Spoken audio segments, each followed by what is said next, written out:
على نهجك مشيت بدربك مضيت نوري حبيبي المصطفى بك اقتديت على نهجك مشيت ومنك استقيت نوري حبيبي المصطفى بك اقتديت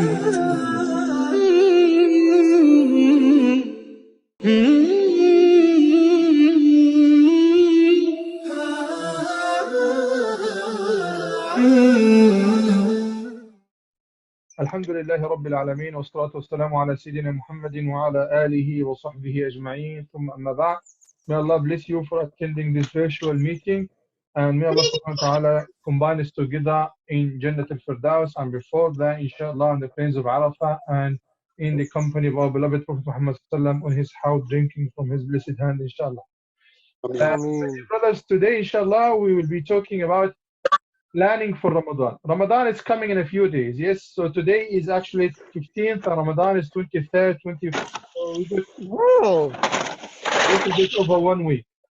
Okay, and it goes without saying that failing to plan is planning to fail. Like anything, you want to have a journey, you plan your stops, you plan you take your car, you do many things. Let me mute everybody. Manage participants, mute all. So failing to plan is planning to fail. Anything you do in life, your job, your journeys, your business, your leisure, everything you make a plan for it.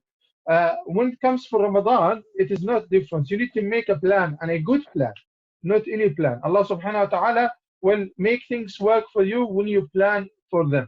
So again, the golden rule is failing to plan is planning to fail. So what you need to do, my dear brothers, is to dedicate a time before Ramadan. I'm saying what? Before Ramadan, which means now. For what? For drafting a plan of what to do in Ramadan. This is step one on the success of making the most out of Ramadan. What to do again? I like to repeat.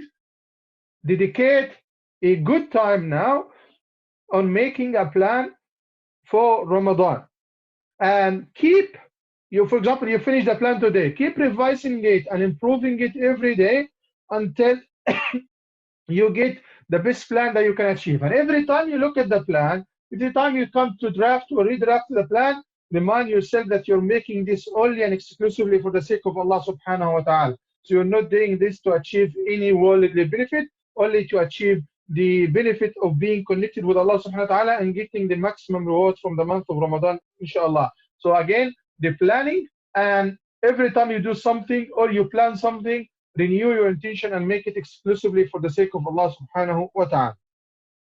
What to take into consideration in this plan? Number one, you can write these bullet points. And brothers, Brother Roman, and I'll send the recording for him, or I'll put it on my YouTube.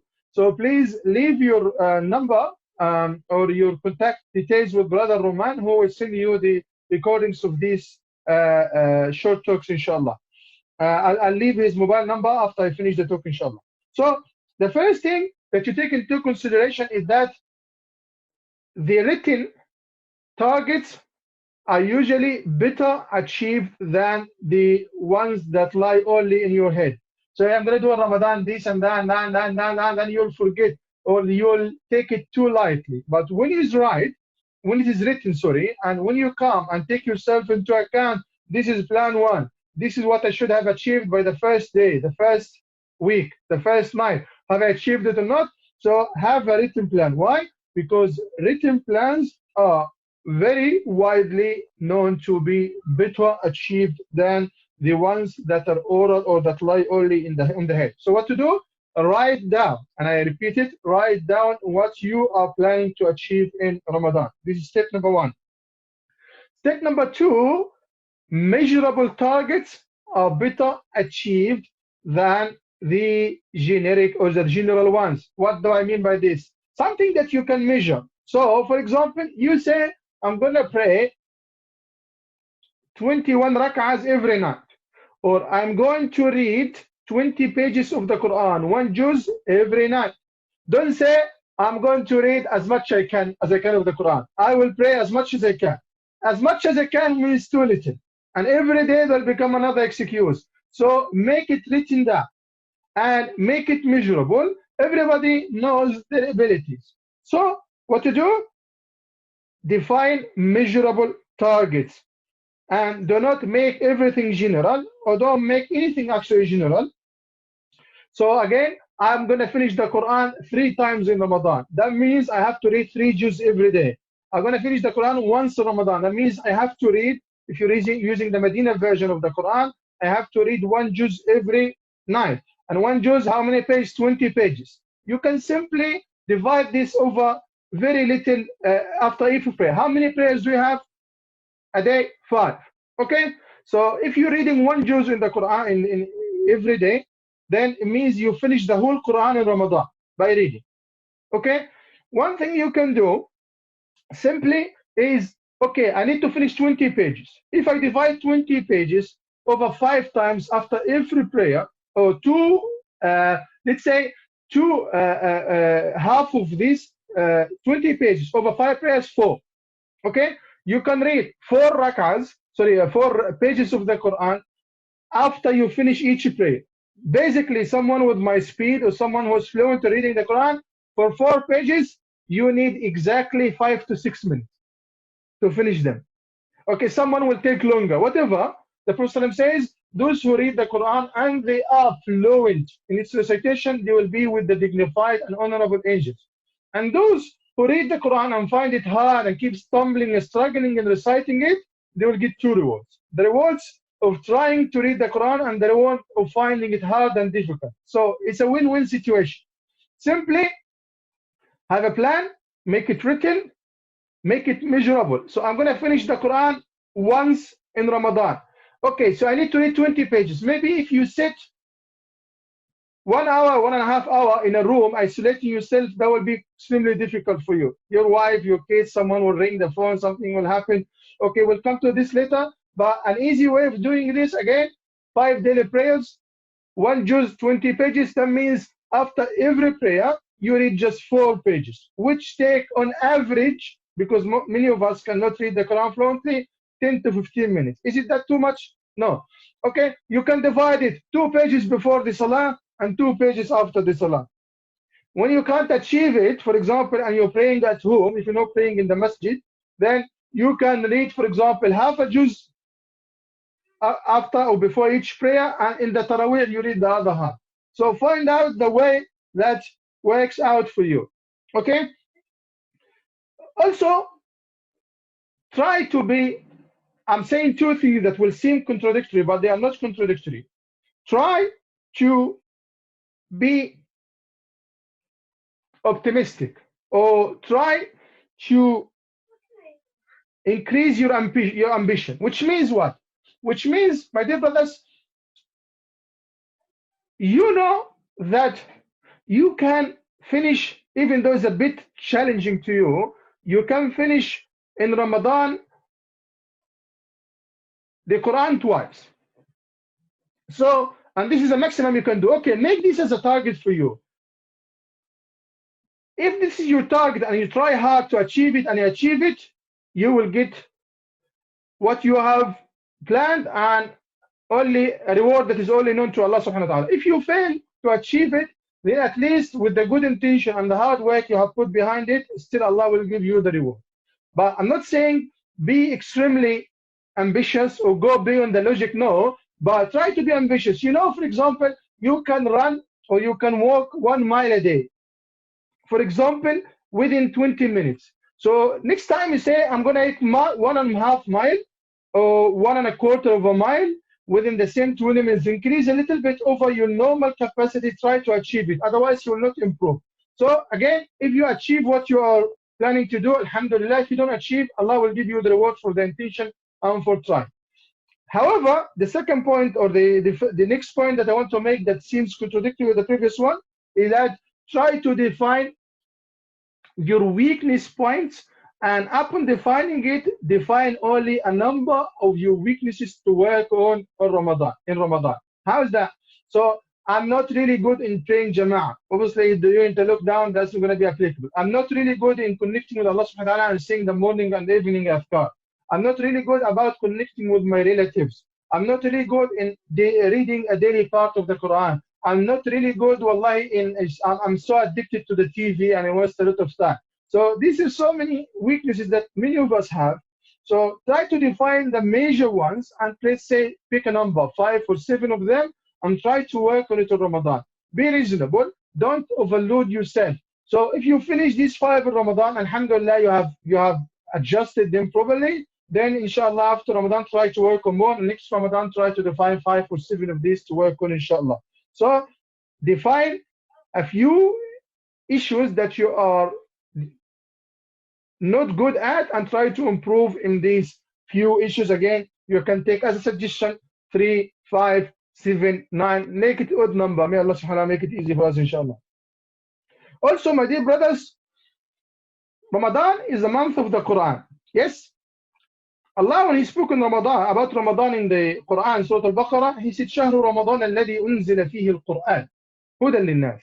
And in Surah, the month of Ramadan is the month in which the Quran was revealed as guidance for people. Okay?